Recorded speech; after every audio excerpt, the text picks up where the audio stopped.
reading. What about North Dakota? We are answering this man's question right here on the floor. This man's question is still on the floor. I need you to help me understand something. This man has told you all night there's no way to penetrate him, right? Oh, no, I've never said that. No, he keeps saying there's this entity that is above and everything, and you can't get. Then you just ask, how do you get to him? How do you get to him? He just got through telling you can't get to him. They're up here and they're this, that, the other. But then he keeps quoting these people that all of a sudden are supposed to be so knowledgeable about him. Well, how the hell did they get to him? Because obviously they couldn't have gotten to him if we can't get to him. Because they're peons just like we are, right? They are the same peons that we are. And if they're the same peons that we are, how do they have so much knowledge about people that don't supposed to be able to get penetrated? It don't make no sense to me. I said it's difficult to penetrate. How is it that you can have so much knowledge and write so many books about people that you can't even get on the inside of? What example?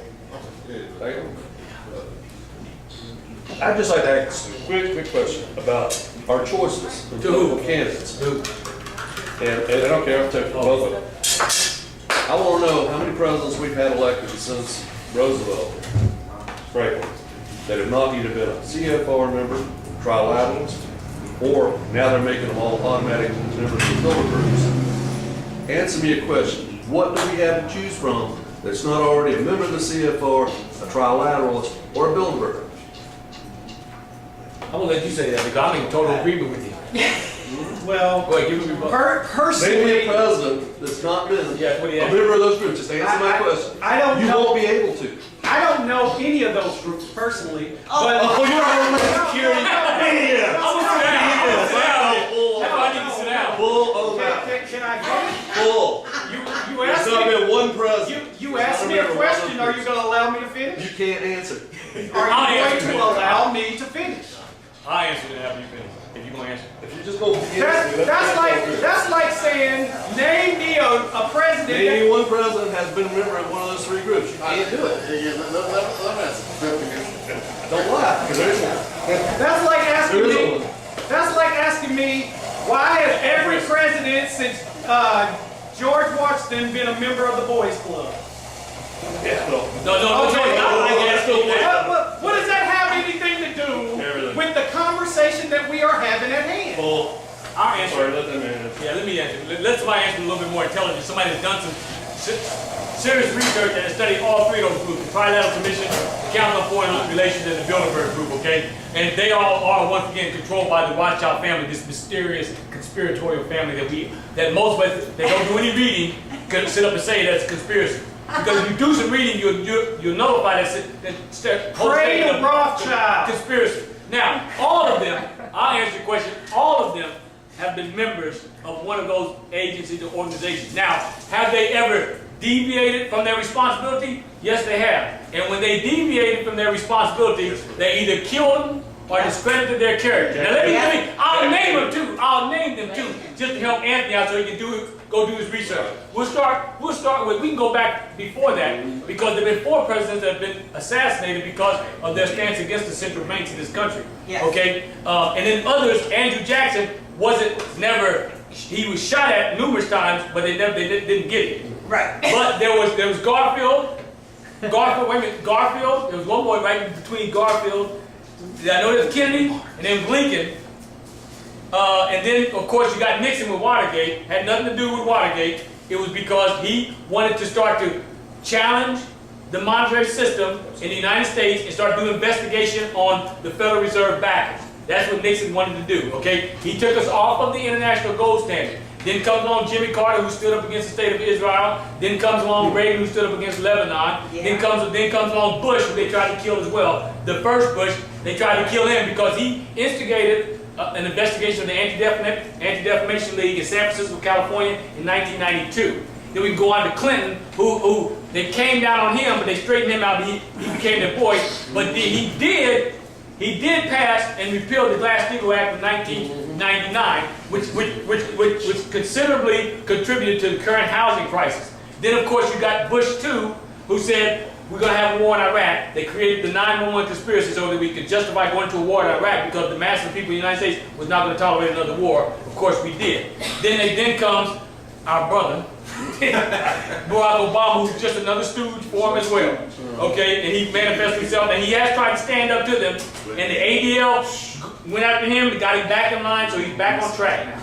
Okay. This is turned from a debate to a sermon, right? It don't matter what it is, I'm answering this question.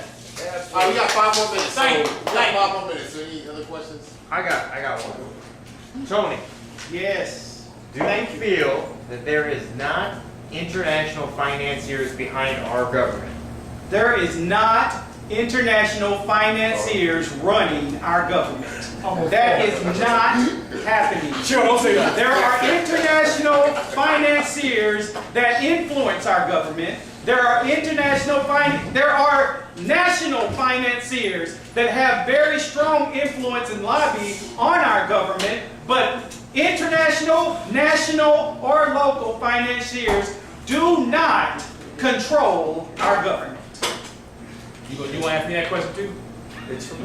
Oh, I thought you said Tony first. Okay. I break every, but Okay. you get a response to it. Yeah, and I like to go to different sources too, because if you ever read Congressman Paul Finley, he's a congressman, for those of you who don't know, and he wrote People and Institutions That Confront the Israeli Lobby.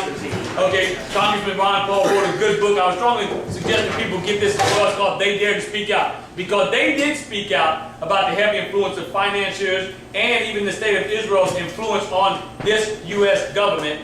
And it's very alive and well and kicking today. AIPAC, the book's in the thing. I brought y'all books in case you want to do some research on your own. I strongly encourage that. IPAC or AIPAC, the American Israeli Public Action Committee, which is influenced and controlled by the Rothschild family and the banking institutions that the Rothschild family control, they use them to control this U.S. government. Okay? When he said they have influence, yeah, they have influence and they act upon that influence. There's no need to have influence if you're not acting upon it. And they have the power and the will to act upon it, and it's their policies of the U.S. government, which the U.S. government is totally against. They didn't want to go to this war. And if there were people that spoke out for hundreds of years on not getting involved in this U.S. government. Smedley Butler was general. Smedley Butler, then you got James Forrestal. I believe Forrestal was what? James Forrestal. What was he? Somebody maybe mentioned that. But they all said, yes, we do have powers. Even presidents have said, we got powers that control us. Franklin Roosevelt said, we got powers. Even in England, okay, they even got the nerve to mention it. We got powers that control us and that are heavy in the finance. So that, I mean, but I can't, listen, there's so many, it's ridiculous. If you all would just, Anthony, if you would just do a little bit of research, we wouldn't even be having this discussion tonight, this heat discussion. Yeah, a little bit. These are the gods, and they know everything, they're all knowing, and these are the people that know the truth, and everybody else is telling a lie. Okay, I got one last question. Last question. Yeah. This is directed towards Will. Oh, thank you. Okay. Talk again. What kind of validity do these books you reference have, and what kind of reference can you give so we can prove the validity of these books?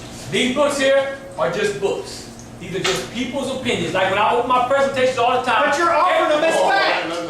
Let him finish, Tony. Let him Thank you, Tony. You get close comments. Yeah. You get close Relax, comments. Big Daddy. Relax. Yeah. Wait, Big Daddy. Yeah. Listen. Once again, I open all my presentations with this same thing, okay? I got 6,000 books in my library, and I do like to read people's opinions and ideals and philosophies and ideologies. I love to do that because I'm not all-knowing.